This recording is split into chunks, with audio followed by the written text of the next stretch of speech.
น้ำจิ้มฉ่ำๆเลยข้าวซบค่ะมาพิจิ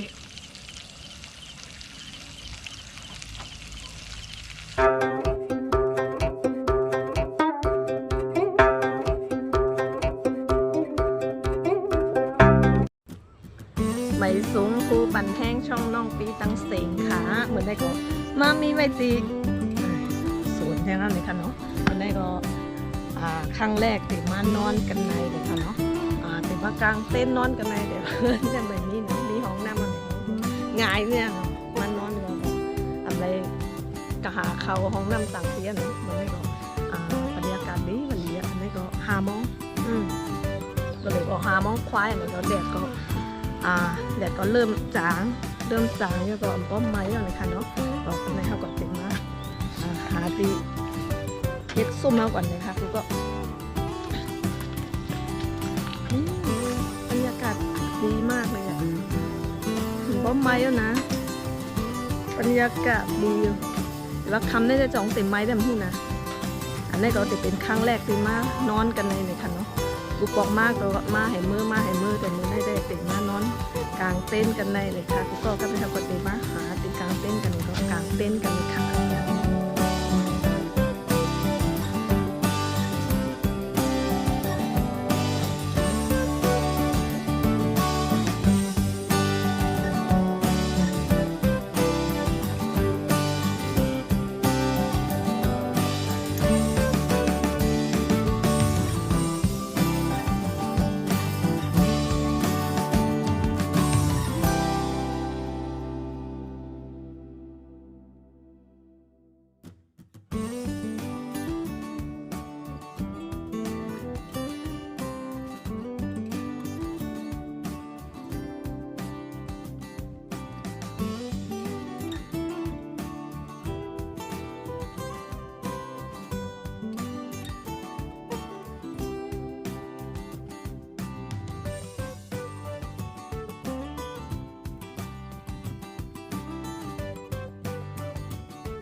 นี่กูก็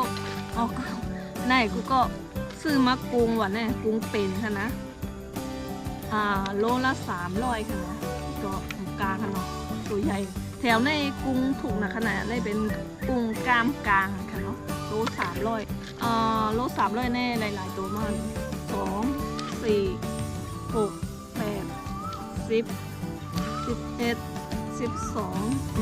13 14 15 16ตัวโลหนึ่งมี16ตัวค่ะน้องเขาติดย่างกินกุ้งมาถูกนะเพราะว่าแถวอันเขาอยู่ดีฝากของน้อยแต่นายแน่โลหนึ่งก็ว่ามี450จะแนวอยู่กันในโล300ขนาดนี้ตัวกันในเขาติดมาแก๊สหนดแปดเหตุก็เขาติดผ่ากองหลังมันค่ะนะแล้วติดสึ่งอินค่ะก็ตั้งซุนเขาตีแก๊สก่อนค่ะนะ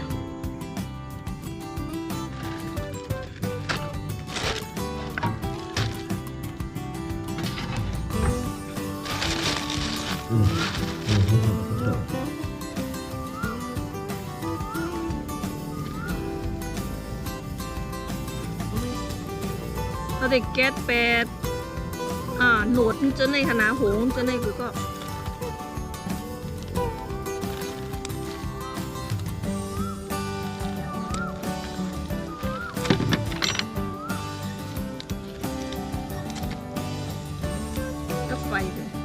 ติดแก๊สให้มดจังไหนคะนะนี่ก็ตัดเสร็จแล้วต้องให้เขาติดมะผ่ากันฮะ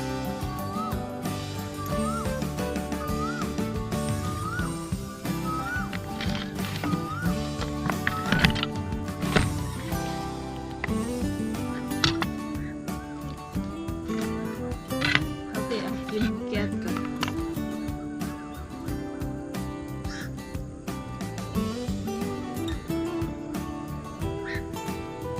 ก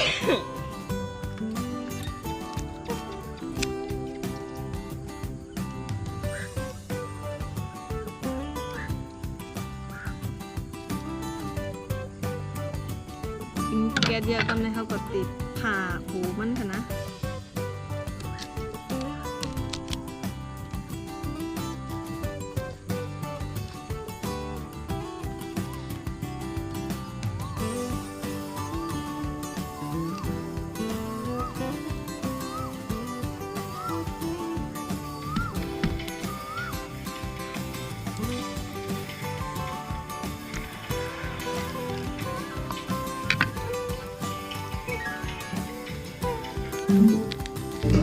ใครชอบทานเผ็ดก็ใส่พริกเพิ่มได้เ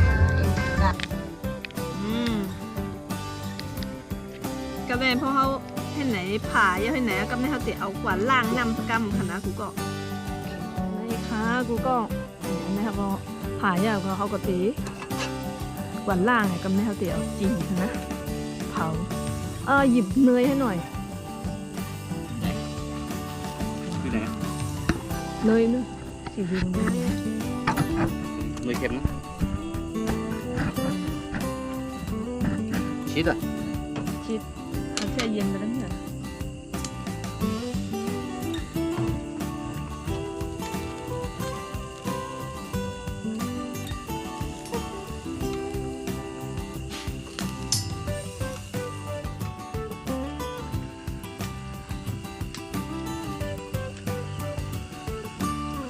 ใส่ชีสอ่ะ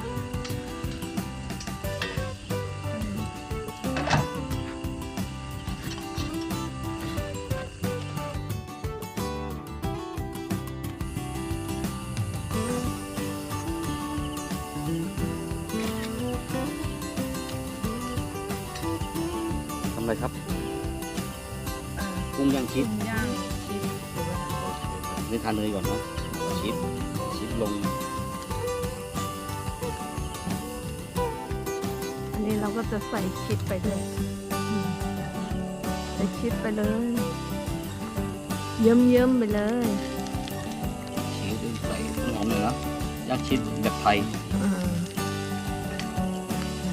ว้าวน่ากินมากเลยอะมันใส่ไปเราซื้อมาแค่กี่แผ่นเองได้กี่แผ่นนั่นเนี่ย2 แผ่น2 แผ่นชิดยืดๆเลยกูก็จำซีฟู้ดน่ากินมาก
เดี๋ยวมองดูดิ มืดไปหมดเลยอ่ะ สีอะไรก็มองไม่เห็น มองไม่เห็นอะไรเลยมืดไปหมดเลย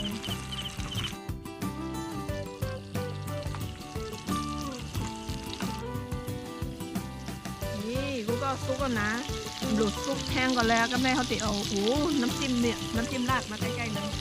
มาใกล้ๆเลยน้ำจิ้มราดเลยว้าวดูดิตำนี้จิบกินเลยจิบยืดๆนะ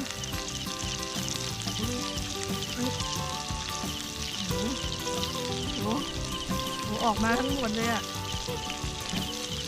ออกมาทั้งโยงเลยชีสมันยืดนะว้าวดูนี่ยืดเลยน้ำจิ้มราดไปเลยค่ะน้ำจิ้มราดค่ะฉ่ำมากเลยข้าวซบโอ้ย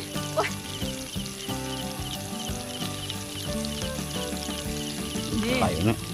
ข้าวซบค่ะร้อน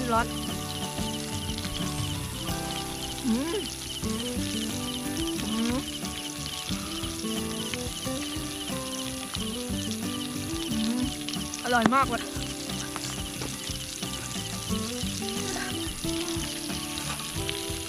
เบคอนกระเด้ง นี่อันได้หมู3 จั่นนี่ เบคอน เบคอนน้ำจิ้มฉ่ำๆเลยข้าวซบค่ะ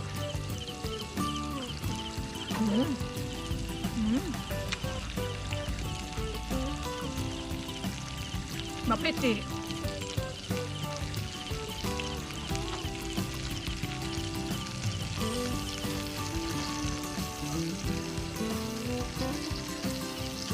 อร่อย